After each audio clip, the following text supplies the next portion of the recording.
"Hello!" Steve shouted, and a man armed with an auto rifle came striding clumsily through the sand toward him. "Catwell's the name," Steve said. "I'm one of you." Bleak hostility in his face, the man approached. "Cadwell. Yeah, I remember you. Colony wasn't good enough for young Steve Cadwell. Oh, no.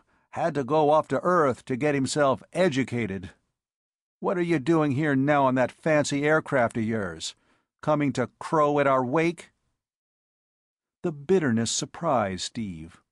He recognized the man now as Tobias Whiting, who had been the colony's most successful man when Steve was a boy.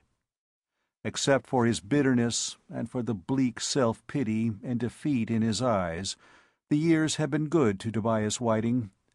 He was probably in his mid-40s now, 20 years Steve's senior, but he was well-muscled, his flesh was solid, his step bold and strong. He was a big muscular man with a craggy, handsome face. In 10 years he had hardly changed at all, while Steve Cadwell, the boy, had become Steve Cadwell, the man. He had been the colony's official trader with the Komagis, and had grown rich, by colony standards, at his business. Now, Steve realized, all that was behind him, and he could only flee with the others, either back to the terribly crowded Earth, or in search of a new colony on some other outworld, if they could get the transportation. Perhaps that explained his bitterness.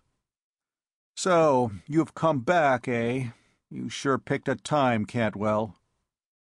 The refugees were still about a quarter of a mile off, coming up slowly. They hardly seemed to be moving at all. "Is my aunt all right?" Steve said. She was the only family he remembered.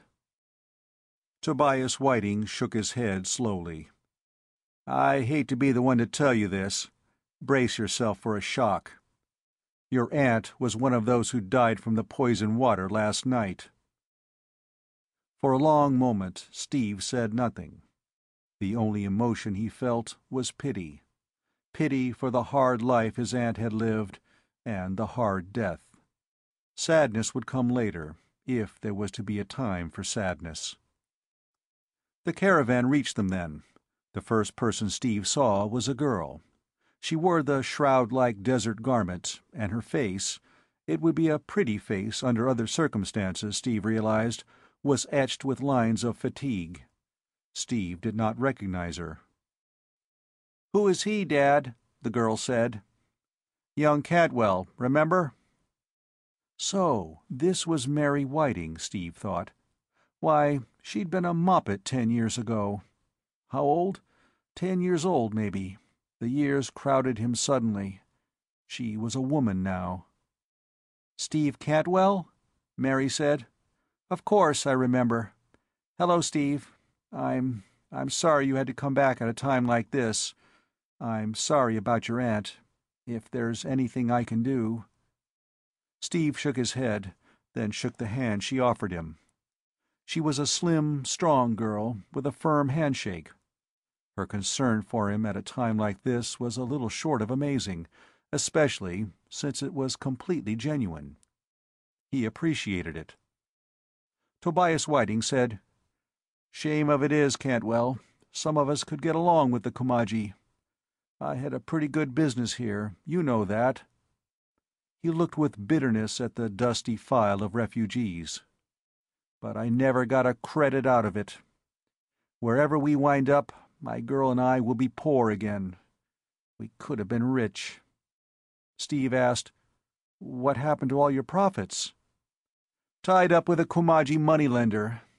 But thanks to what happened, I'll never see it again." Mary winced, as if her father's words and his self-pity were painful to her. Then others came up, and a few minutes were spent in back-pounding and handshaking, as some of the men who had been boys with Steve came up to recognize and be recognized. Their greeting was warm, as Tobias Whiting's had been cool.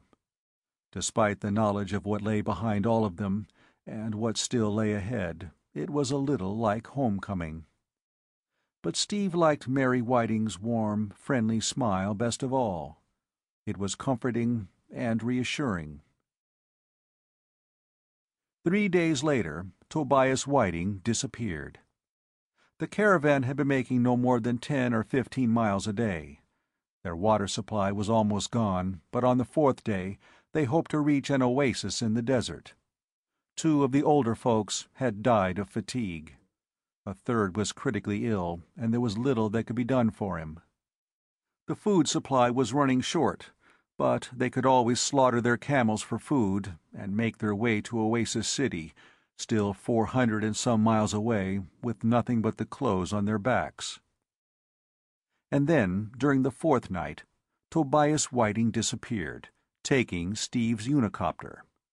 A sentry had heard the low, muffled whine of the turbojets during the night, and had seen the small craft take off, but had assumed Steve had taken it up for some reason. Each day Steve had done so, reconnoitering for signs of the Kumaji. "But why?" someone asked. "Why?" At first there was no answer. Then a woman whose husband had died the day before said, "It's no secret Whiting has plenty of money, with the Kumaji." None of them looked at Mary. She stood there defiantly, not saying anything, and Steve squeezed her hand. "Now, wait a minute," one of Whiting's friends said. "Wait nothing." This was Jeremy Gort, who twice had been mayor of the colony. "I know how Whiting's mind works. He slaved all his life for that money. That's the way he'll see it. Cadwell, didn't you say the Kumaji were looking for us, to kill us?" "That's what I was told," Steve said. "All right," Gort went on relentlessly. "Then this is what I figure must have happened. Whiting got to brooding over his lost fortune, and finally decided he had to have it.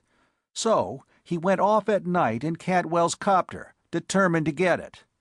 Only catch is, folks, if I know the Kumaji, they won't just give it to him, not by a long sight." "No?" someone asked. "No, sir. They'll trade. For our location. And if Whiting went off like that without even saying goodbye to his girl here, my guess is he'll make the trade." His voice reflected some bitterness. Mary went to Gort and slapped his face. The elderly man did not even blink. "Well," he asked her gently, "did your pa tell you he was going?" "No," Mary said. There were tears in her eyes, but she did not cry. Gort turned to Steve. "Cadwell, can he get far in that copter?" Steve shook his head. 10 or 15 miles is all. Almost out of fuel, Mr. Gort. You saw how I took her up for only a quick mile swing each day. He won't get far." "He'll crash in the desert?" "Crash or crash land," Steve said. Mary sobbed and bit her lip and was silent. "We've got to stop him," Gort said, "and fast. If he gets to the Kumaji, they'll send down a raiding party and we'll be finished. We could never fight them off without the protection of our village. Near as I can figure, there's a Kumaji base 50 miles due north of here. Whiting knows it too, so that's where he'll be going, I figure. Can't spare more than a couple of men to look for him, though, in case the Kumaji find us, or are led to us, and attack." Steve said, "I should have taken something out of the copter every night so it couldn't start. I'll go." Mary came forward boldly. "I have to go. He's my father. If he crashed out there, he may be hurt. He may be dying." Gort looked at her. "And if he's trying to sell us out to the Kumajis?" Then I'll do whatever Steve asks me to. I promise." "That's good enough for me," Steve said. A few minutes later, armed with Addo rifles and their share of the food and water that was left, Steve and Mary set out northward across the sand while the caravan continued east. Fear of what they might find mounted. The first night they camped in the lee of low sandhills. The second night they found a small spring with brackish but drinkable water. On the third